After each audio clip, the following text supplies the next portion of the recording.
지사 하늘을 우러러 축사하시고 떡을 떼어 제자들에게 주시매 제자들이 무리에게 주니. 함께 읽겠습니다. 먹은 사람은 여자와 어린이 외에 5천 명이 되었더라. 네. 할렐루야, 반갑습니다. 식사 맛있게 하셨는지요? 예.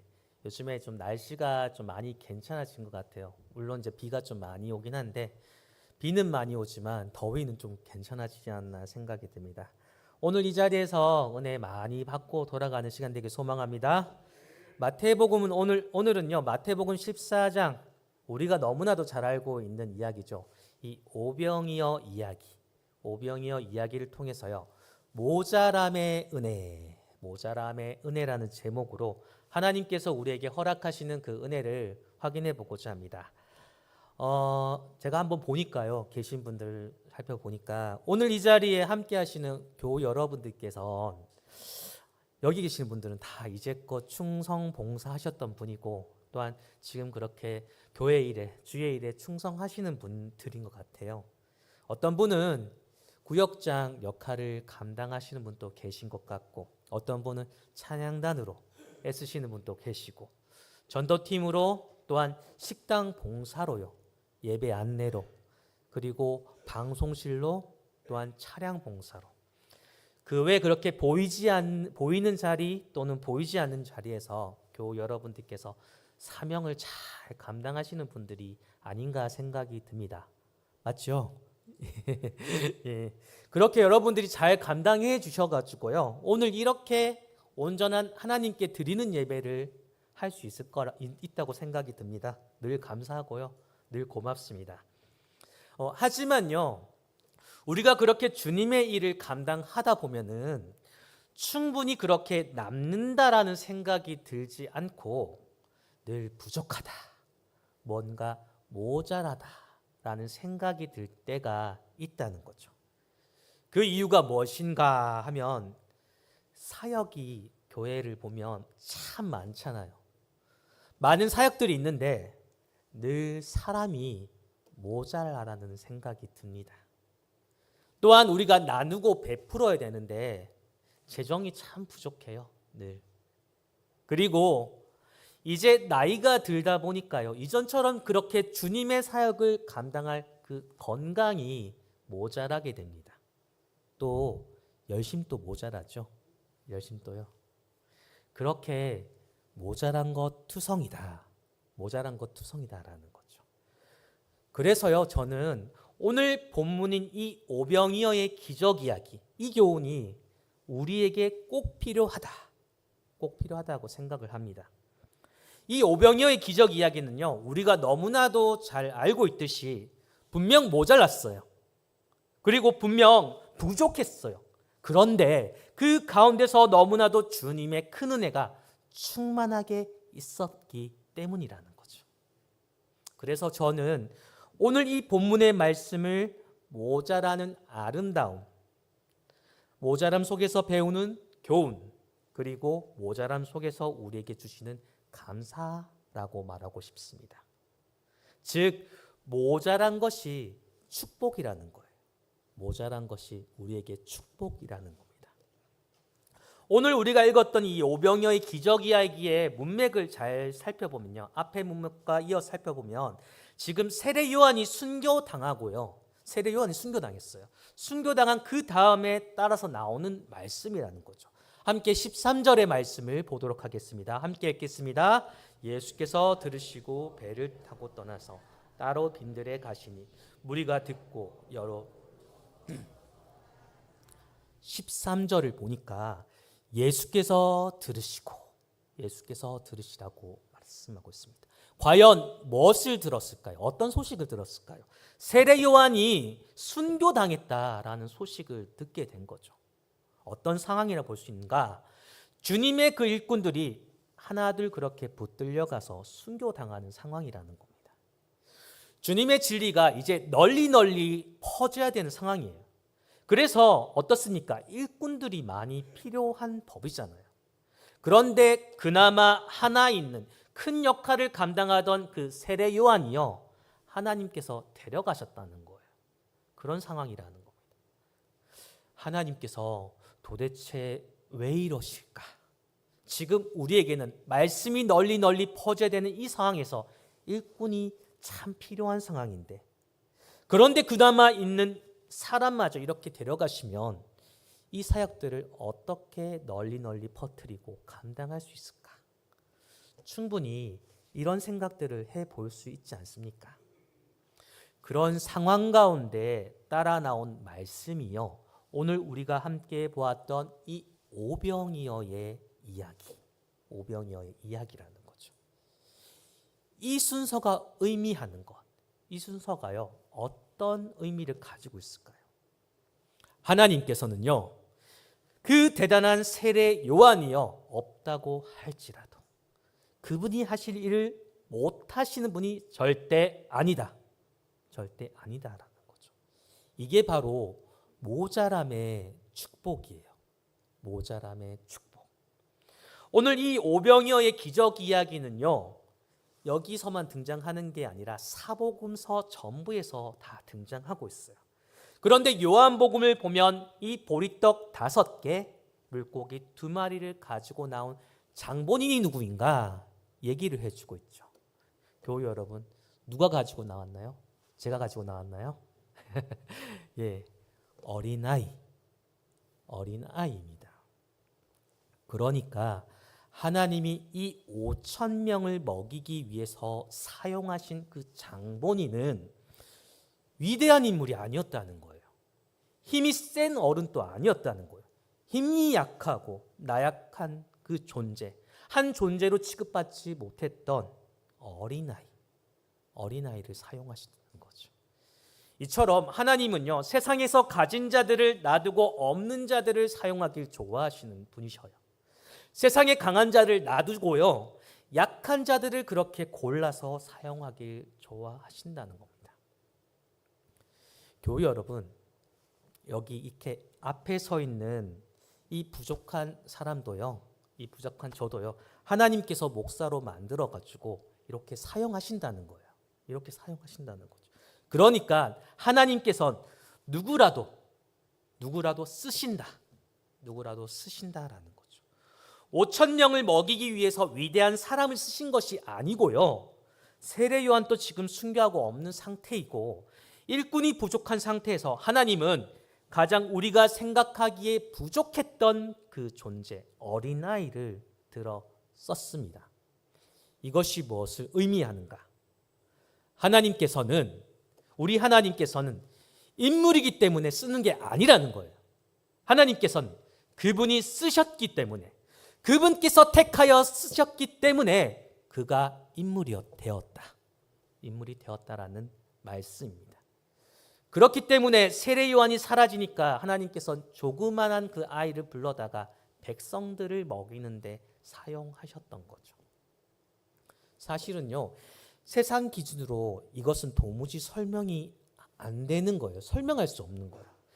그 대단한 세례 요한이잖아요, 교우 여러분. 그 세례 요한이 없으면 어떻게 해야 됩니까? 그만한 대단한 인물을 갖다 놔야 되잖아요. 회사에서 최고 경영자가 없어졌어요. 그만뒀어요. 그러면 어떻게 해야 됩니까? 또 다른 최고 경영자를 갖다가 놓아야죠. 그런데 아무것도 모르는 이 어린아이를 갖다 쓴다. 이게 말이 되는 일이겠습니까? 하지만 하나님은 그런 분이 아니었다는 거죠.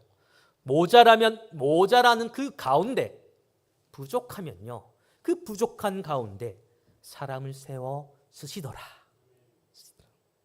그리고 그 모자라고 부족한 자리에서 놀랍고도 대단했던 그 하늘의 은혜로 충만하게 풍족하게 채워 주시더라라는 거죠. 그리스도인 된 우리는요, 이와 같은 그 주님의 기준, 하늘의 방식을 이해할 필요가 있는 겁니다. 예전에 그 사역했던 교회에서요, 목사님이 갑자기 저를 불러서 특명이라고 하나를 내리시더라고요. 특명입니다 하면서 이렇게 내리더라고요. 최 목사님, 오예배 찬양팀을 맡아주세요, 이렇게 얘기를 하시더라고요. 기존에 청년 찬양팀이 있었어요. 그 교회에. 그런데 오후 예배 시간에 청년 예배가 분리되면서요. 찬양팀이 아예 없어지게 된 거죠. 처음에 제가 그 기타를 하나 들고요. 혼자 그렇게 딸랑 서서 찬양을 했습니다. 교인들이 참 어색해했던 것 같아요. 그때. 이전에는 청년들이 연습을 되게 많이 해서요. 아주 빵빵한 사운드로 예배의 공간을 채웠거든요. 그러다 보니 저기 한 사람이 기타 메고 찬양하고 있으니 모르긴 몰라도 그 불만도 참 많으셨을 거예요. 하지만요, 교우 여러분, 그렇게 혼자 찬양하고 있으니까요. 어느샌가 한 분, 두 분 그렇게 채워지기 시작하더라고요. 신디 역할을 감당하겠습니다. 그렇게 자원하시는 분도 감사하게 계셨고요. 또 감사하게도 어떤 남자 집사님은 어디서 기타 배우고 오셔가지고요. 같이 그렇게 저랑 쌍기타로 그렇게 찬양했던 기억이 있습니다. 싱어 맡으신 분들은 베이스 파트 연습하시고 알토 파트 연습하시고 그렇게 찬양을 드렸어요.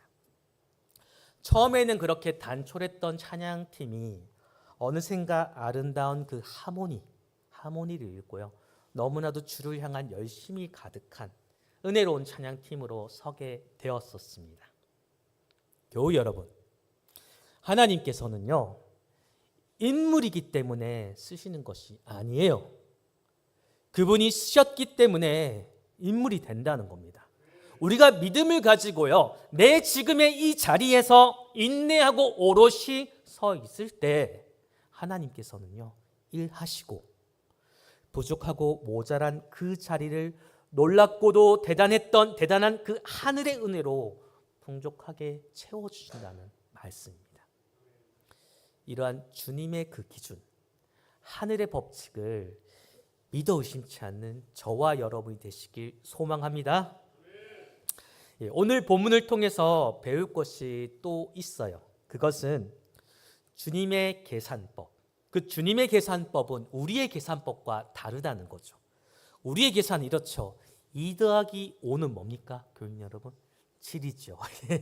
하지만 하나님의 계산법은 다르다는 거죠. 하나님께서는요, 2 더하기 5는요, 5천이에요. 5천. 별이 5개가 아닙니다. 5천이라는 거죠. 세상의 셈법으로는요, 물고기 2마리와 보리떡 5개 더하면은 고작 7개밖에 안 돼요. 하지만 하나님은 그것으로 5천 명을 배불리 먹으셨다는 거죠. 무슨 말이겠습니까? 주님의 몸된 교회는요, 세상의 그 셈법이 기준이 되어선 안 된다. 세상의 그 셈법이 기준이 되어선 안 된다는 거예요. 이 중요한 기준을 예수님은 제자 빌립과의 대화를 통해서 우리에게 알리고 있어요. 요한복음 6장 5절에서 6절 말씀 우리가 함께 읽어보도록 하겠습니다. 예수께서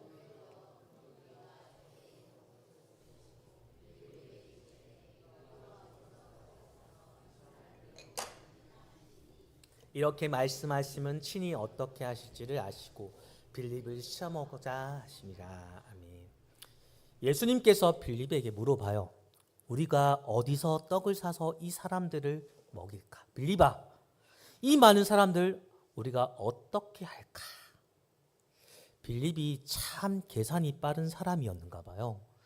요한복음에 보면 빌립이 계산해 보니까 각 사람이 조금씩 내어놓더라도 200데나리온이 필요하다 얘기를 하고 있죠. 그런데 성경은요, 예수님께서 빌립을 시험코자 하심이라고 분명하게 전하고 있어요. 무엇을 시험하였나? 무엇을 시험했겠습니까? 빌립의 믿음을 시험했다는 거죠. 빌립은 사실 잘못한 게 전혀 없는 대답이었어요. 없는 답이었어요. 왜냐하면 자기가 세상 살면서 배운 그 방식대로 계산해 본 거거든요. 하지만 가지고 있는 노잣돈이 뻔해요. 눈앞에 사람들이 구름같이 모여있는 것 눈에 선하게 보이죠. 예수님께서 그러니까 이 상황을 몰라서 빌립에게 물어본 것 아니라는 겁니다. 믿음을 시험하셨다는 것. 빌립의 그 믿음을 시험하셨다는 거죠. 교우 여러분, 예수님께서는요, 이 빌립을 시험하셨듯이 주어지는 상황 가운데, 여건 가운데 오늘날 우리도 시험하신다는 거예요. 우리도 시험하신다는 거예요. 교회의 가장 큰 목적이 있습니다. 그것은 교회 여러분, 효율성이 아니에요. 교회라는 곳은요, 세상에서 지쳐있던 사람들이 이곳에 나와서 쉼을 얻고요, 편안해지는 것, 주님 때문에 편안해지는 곳이 이 교회인 거죠. 사람들을 효율적으로 운영하는 곳이 교회가 아니라는 거예요. 하지만 우리가 사는 세상은 어떻습니까? 어떻게 해서든지 그 손실을 줄여보려고, 돈을 아끼려고, 그를 위한 가장 효율적인 시스템을 어떻게 만들까, 그렇게 구상을 하죠. 그렇지 않습니까? 우리는 이러한 효율성만을 추구하는 세상에서 그렇게 직장생활을 하다가요, 그래도 이렇게 교회를 나오게 되면 마음에 편안해지고 영혼의 배부름을 얻고 그렇게 기쁨으로 다시 교회로 돌아간다는 말인 거예요. 이런 곳이 교회가 되어야 되지 않겠습니까? 만일 교회가요, 세상의 방식으로 돌아가는 곳이라고 한다면 그거는 저는 아니라고 생각이 들어요.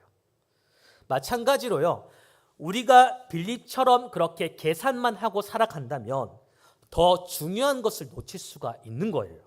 즉 그리스도인 된 우리에게는 이 효율성보다요, 더 큰 가치가 있다는 거죠.